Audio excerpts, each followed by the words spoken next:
केंद्र सरकार ने आधार कार्ड के इस्तेमाल को लेकर अब एक बहुत बड़ा फैसला किया है। अब होटल, एयरपोर्ट या ट्रेन टिकट वेरिफिकेशन के दौरान आपको आधार कार्ड की फिजिकल कॉपी देने की बिल्कुल भी जरूरत नहीं है। केंद्रीय आईटी मंत्री अश्विनी वैष्णव ने मंगलवार को नए आधार ऐप की घोषणा की है और इस ऐप के जरिए QR कोड स्कैन करके तुरंत आपकी पहचान जो है वो सत्यापित की जा सकेगी। केंद्र सरकार का बड़ा दावा है कि इस तकनीक और डिजिटल सशक्तिकरण की वजह से इस दिशा में एक बड़ा कदम है।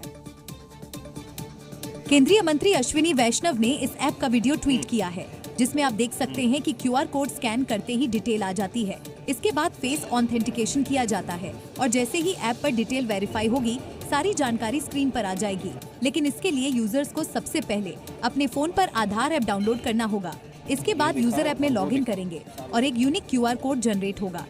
फिर जहां भी आधार वेरिफिकेशन की जरूरत होगी, वहां इस QR कोड को स्कैन करके और फेशियल ऑथेंटिकेशन के बाद पहचान की पुष्टि हो जाएगी।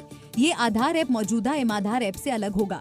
उत्तराखंड में वक्फ संपत्तियों को लेकर कार्रवाई और तेज हो गई है। वक्फ बिल पास होने के बाद सीएम धामी भी यहां एक्शन में नजर आ रहे हैं। मुख्यमंत्री पुष्कर सिंह धामी ने अब साफ कर दिया है कि प्रदेश में वक्फ की संपत्तियों का सर्वे किया जाएगा, इन पर सख्त कार्रवाई की जाएगी।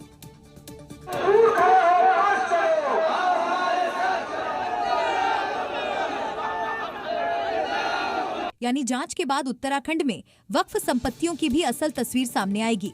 उत्तराखंड में वक्फ बोर्ड की कुल 5,362 संपत्तियां दर्ज हैं। आंकड़ों के मुताबिक सबसे ज्यादा हरिद्वार में 1,926 संपत्तियां दर्ज हैं। देहरादून में 1,715, ऊधम सिंह नगर में 939, नैनीताल में 452 वक्फ की संपत्तियां दर्ज हैं। पौड़ी गढ़वाल में 128, चंपावत में 60, अल्मोड़ा में 94, टिहरी में 17, बागेश्वर में 13, पिथौरागढ़ में 12 वक्फ संपत्तियां दर्ज हैं। इनमें से कई संपत्तियों पर अतिक्रमण, भ्रष्टाचार जैसे गंभीर आरोप लगते रहे हैं। सीएम धामी के आदेश के बाद सभी संपत्तियों का सर्वे किया जाएगा। नहीं, हम इसकी जांच करवाएंगे और वक्फ संशोधन ये देश के हित में है। उत्तराखंड में ही जब उत्तराखंड राज्य बना था तो ये प्रॉपर्टियां कुछ हजारों में थी, आज ये कई हजारों में हो गई हैं और ये कानून आने के बाद निश्चित रूप से जो है इनका ठीक प्रकार से समायोजन हो पाएगा। सीएम धामी ने साफ कर दिया है कि बोर्ड से बाहर आने वाली संपत्तियों को जनहित के कार्य में लगाया जाएगा। प्रॉपर्टियां जो आज गलत तरीके से इकट्ठी की गई है वो सबके सब जो है हमारे विकास के कामों में आएंगे, अन्य सामाजिक कार्यों में आएंगे। उत्तराखंड में सरकार लगातार अवैध मदरसों और अवैध मज़ारों पर कार्रवाई कर रही है। सीएम धामी के बयान के बाद अब वक्फ की जमीन पर कब्जा जमाए माफियाओं की नींद उड़ गई है। वक्फ से शुरू हुई जम्मू कश्मीर विधानसभा की लड़ाई अब सदन से सड़क तक आ गई और ऐसा हम क्यों कह रहे हैं ये भी आपको बताते हैं। देखिए, आज की तस्वीरें देखकर विधानसभा और इसी के साथ साथ जो WWE का रिंग है वो उसमें कोई भी अलग नजर तस्वीर नहीं आई। इस अखाड़े में 3 पहलवान हैं। पहला जम्मू कश्मीर में आम आदमी पार्टी के इकलौते विधायक महराज मलिक, तो वहीं दूसरे PDP के विधायक वहीद पारा और तीसरे BJP के विधायक। शुरुआत PDP और आम आदमी पार्टी के जो विधायक है उनके बीच हुई, लेकिन दंगल में PDP को हारते हुए देख BJP भी कूद पड़ी और इस दौरान आप विधायक से यहाँ धक्का मुक्की, हमला, मारपीट जैसी बातें सामने आई, जो कि पहले सदन के अंदर धक्का मुक्की हुई, उनका ये बड़ा आरोप था। फिर सदन के बाहर भी मीडिया के सामने महराज मलिक पर हमला हो गया।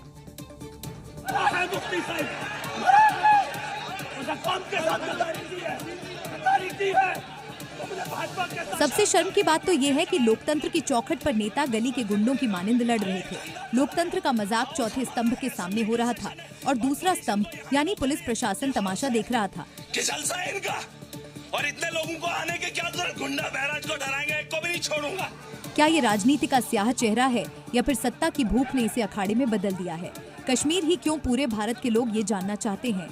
ये आदमी बाहर का गुंडा है क्या? मुफ्ती साहिब मरा है, मुफ्ती साहिब मरा है। उसे कौम के साथ गद्दारी की है, गद्दारी की है। तुमने भाजपा के साथ गद्दारी की है। जैसे ही आम आदमी पार्टी के विधायक ने शब्दों की मर्यादा लांघी, BJP विधायकों के सब्र का बांध टूट गया।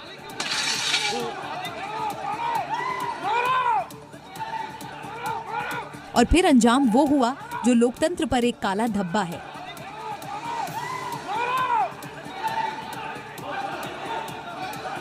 पिछले 3 दिन में जिस तरह जम्मू विधानसभा में गदर कटा, उसने बार बार सदन की गरिमा को तार तार किया। पहले दिन बिल फाड़ा, दूसरे दिन धक्का मुक्की हुई और तीसरे दिन तो मारपीट पर उतर आए। भला कि कोई कुछ सफाई दे, ये कलंक यूं तो नहीं मिटने वाला। इसने गौ माता के साथ गलत किया और रोज हिंदुओं को गाली देता था। और मैंने कल भी मीडिया वालों को बोला था, इसको फालतू, इसको माइलेज मत दो, ये बकवास कर रहा है। लेकिन इसने रोज का यही काम बना लिया था। सवाल ये भी है कि मुस्लिमों के कथित हितैषी दल क्या इस तरह वक्फ पर चर्चा करेंगे या फिर चर्चा को टरकाने का काम करेंगे, जैसे पिछले 3 दिनों से हो रहा है।